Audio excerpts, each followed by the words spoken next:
About 5 years ago, I went on a solo camping trip. I'd always been the outdoorsy type, and after a rough couple of months at work, I needed some time to unwind. I found a secluded campsite near a remote lake about 3 hours from my hometown. It was surrounded by thick forest and had a small dock where you could fish or just sit and take in the view. It seemed perfect.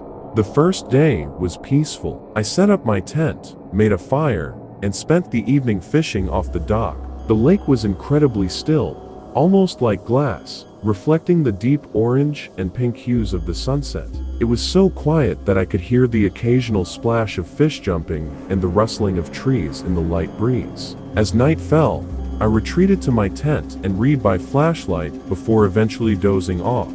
Sometime in the middle of the night, I woke up to the sound of soft ripples in the water. It wasn't loud, but in the dead silence of the woods, it was enough to jolt me awake. Groggy, I figured it was just an animal, or maybe a fish near the shore. But as I lay there, I heard something else. Faint, deliberate footsteps crunching on the gravel near the dock. I froze. My mind raced with possibilities. Who else would be out here this late? The nearest campsite was at least a mile away. My car was the only one parked at the trailhead when I arrived. I didn't want to make a sound, but curiosity got the better of me. Slowly, I unzipped the side of the tent just enough to peek out. The moon was bright, casting an eerie silver glow over the lake. Standing on the dock was a figure. At first, I thought it was another camper, but something about them was off.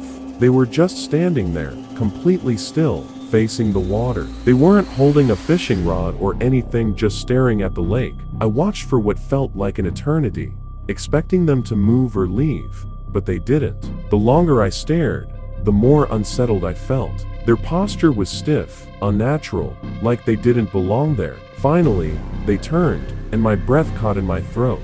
They weren't looking toward the forest or the trail, they were staring directly at my tent. I ducked back inside, my heart pounding. I sat there, trying to rationalize what I'd seen. Maybe it was just another camper who wandered over. Maybe they didn't even know I was here. But deep down, I knew something wasn't right. The footsteps started again, slow and deliberate, this time heading toward my campsite. The sound grew louder, crunching over sticks and gravel. My mind screamed at me to do something, to grab the knife I'd packed or yell out, but I was paralyzed with fear. The footsteps stopped just outside my tent. I held my breath, listening. For a few seconds, there was silence, and then I heard it. A low, raspy whisper. It was impossible to make out the words, but it didn't sound like they were talking to me. It was more like they were talking to themselves, or to something I couldn't see. And then, they started laughing. It wasn't loud, more like a soft, wheezy chuckle, but it sent chills down my spine. I clutched the knife I'd brought, trying to steady my shaking hands. The laughter faded, replaced by the sound of footsteps retreating toward the lake. I waited for what felt like hours before finally working up the courage to unzip the tent.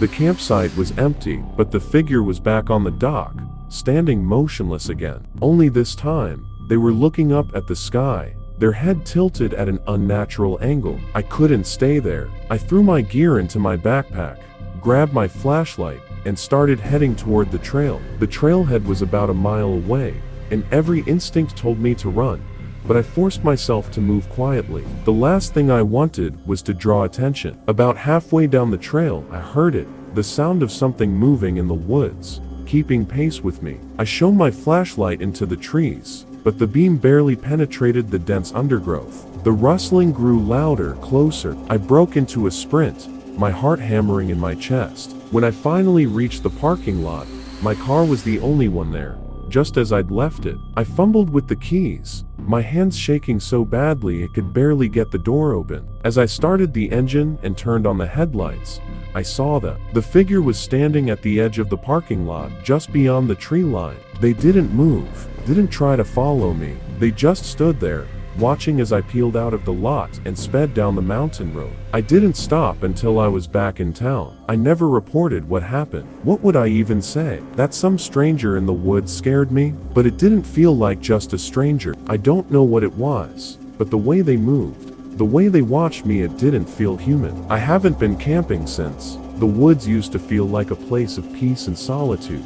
but now, they just remind me of that night and the figure on the dock. I still think about them sometimes, standing there under the moonlight, staring at the water like they were waiting for something or someone. What would you do if this happened to you? Let me know in the comments. Thanks for watching, and remember, sometimes the shadows hold more than just darkness.